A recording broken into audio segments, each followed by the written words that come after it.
I'm ready. I've done my work, the strategy. I've given the plan. We trained according to the strategy and the plan. We trained according to our strengths. We trained to minimize our weaknesses. We trained to minimize opponent's strengths. We're okay. The jet lag has left us a little bit. Coming earlier here is important. The boys are ready, and the only thing is that I hope they play the way they always play. I hope they don't get nervous, anxiety, butterflies in the stomach. But you must also remember they're human beings. So I hope not. Another factor that is always a point of discussion at any FIFA tournament, the ball. And Japan was no exception. The ball is obviously very tricky. It's a very fast ball. I think they're trying to get as many goals as they can in the tournament, because every World Cup or every tournament that is being organized by FIFA, it comes with a different type of ball. But for me, I think it's a very fast ball. It doesn't have the right direction. I think they're looking forward to get more goals in the game, because a game without goal, people say it's boring. So for me, I think they're looking for more goals because the ball moves in a very funny way. But as a goalkeeper and the team, we must adjust, because it's not going to change anything. They're playing the same ball as well, so we just need to adjust to the way the ball moves. We had this conversation with one of my friends here in Japan. They were just surprised to know that in South Africa, in the league, we use too many balls. And they were very surprised to really understand how, because in a league, in all over the world, they use one ball. They really emphasize a lot about, the talent that we really have in South Africa, because you need to adapt. So they were very, very surprised, and they really, really looking forward to watch the match, because they really feel if we can use 10 different balls in one season, that means we're very, very special. And I must say, we very, very special as a country.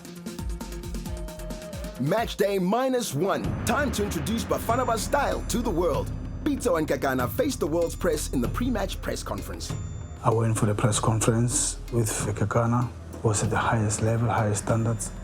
I was very happy with our journalists being there, and our journalists were really, really patriotic. Kind of questions they asked. You sometimes you find journalists questioning your weakest sides, but they really, really marketed the country. I sounded like an ambassador.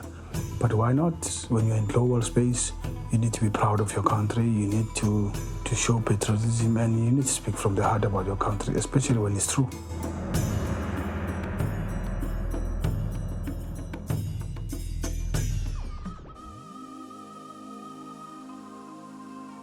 Global tournament, David and Goliath. Basically, nobody knows us here. When we went to CAF Champions League, nobody knew us. In our group, I was not happy to be in our group. I said maybe I should be in a group where Zesco was and ASEC was, which was the group A. Zesco hasn't won it, ASEC hasn't won it, so maybe that's our level. And I was in a group of death. We have Setif, who won it 2 years back. We had Zamalek, who has won it 5 times, and Yimba has won it 4 times. It's unbelievable where we are. We're playing against now the team that I did not want to play against. I was happy to play the New Zealanders, Auckland City, because we'll be neutral ground for everybody. Now we're playing the host, so you ask yourself what's going to happen. Whole Japan will support them. But with the experience we had in Zamalek, in the cup final, 75,000 people. I've never seen that atmosphere. The only atmosphere I've seen like that was only in the World Cup. It was a different story in Zamalek. The noise, they throw the bottles at us while we're just working. I think if we come out from that experience, if you come out from playing against Vita in Kinshasa, if you come out from playing Mazembe in Lubumbashi, I believe that you should be able to absorb and deal with the 12th player.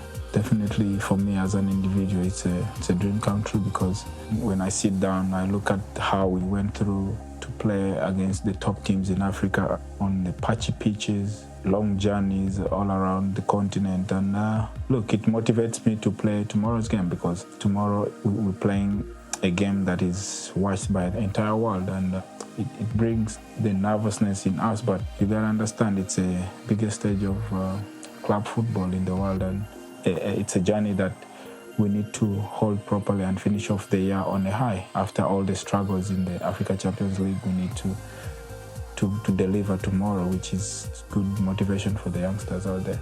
Tomorrow we're playing, I think it's the biggest game of my career. It's a game where we're competing against the best players in the world. We're competing in a competition whereby you only compete if you dominate your continent. And for us, we know that it's not going to be easy unless we manage to get footage of them. We've managed to analyze what they can do and what we can do to exploit their mistakes. As a team, we are ready to execute, and I believe that tomorrow we'll be rejoicing once again.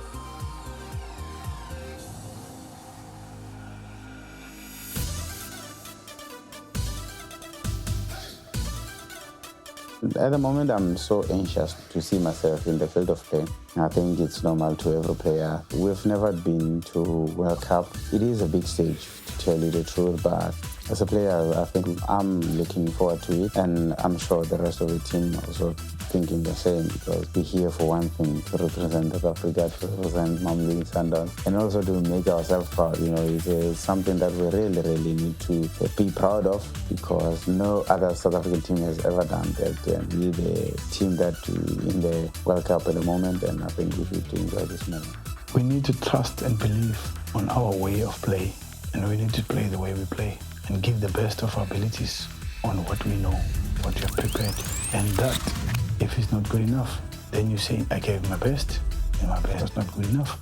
The last thing you want to go back and say, we should have, could have, would have. So I only hope that they pitch at the right time and give the game that everybody knows and sees the way Sundowns always play, and they gave their best, and the opponents were much better, maybe. But time will tell and see where we are in the world.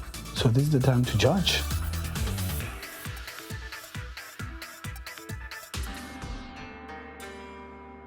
We played well first half. We really showed who we are. Unfortunately, it's a game of football, you need goals. But the good thing is we created the chances. It's not easy to work with a team that don't create chances. But now, at least we know we need to work with finishing, created chances. That was beautiful. It's another level, it's a global level, it's a global stage. Normally a game like this at home, even if we miss the first half, the second half we'll take it. But it's a totally different at the highest level. A game of two halves. They saw that we are a little bit dangerous in the first half. They are smarter, they are more patient. They've got their people driving them. They set a little bit in, and we were a little bit desperate. We want to kill the game because we saw the chances. It's like you taste the sugar, you want more. And the talk was, guys, let's take this game away. One goal, we'll seal this game. So we pushed a little bit, and you know the story. The more you go, the more you go. One chance, one mistake they got, they took it. And I told the guys, I said, it's a very tricky game. They will take the chance because they've got the right technique, they've got the right temperament, strong mental attitude. I mean, their last 3 games, they didn't score in the first half, they scored in the last 20 minutes. To be honest, they're extremely fit.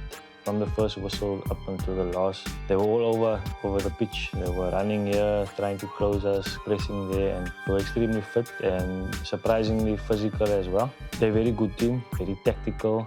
They know how to play and they know how to counter as well. We were impressed by the way they played.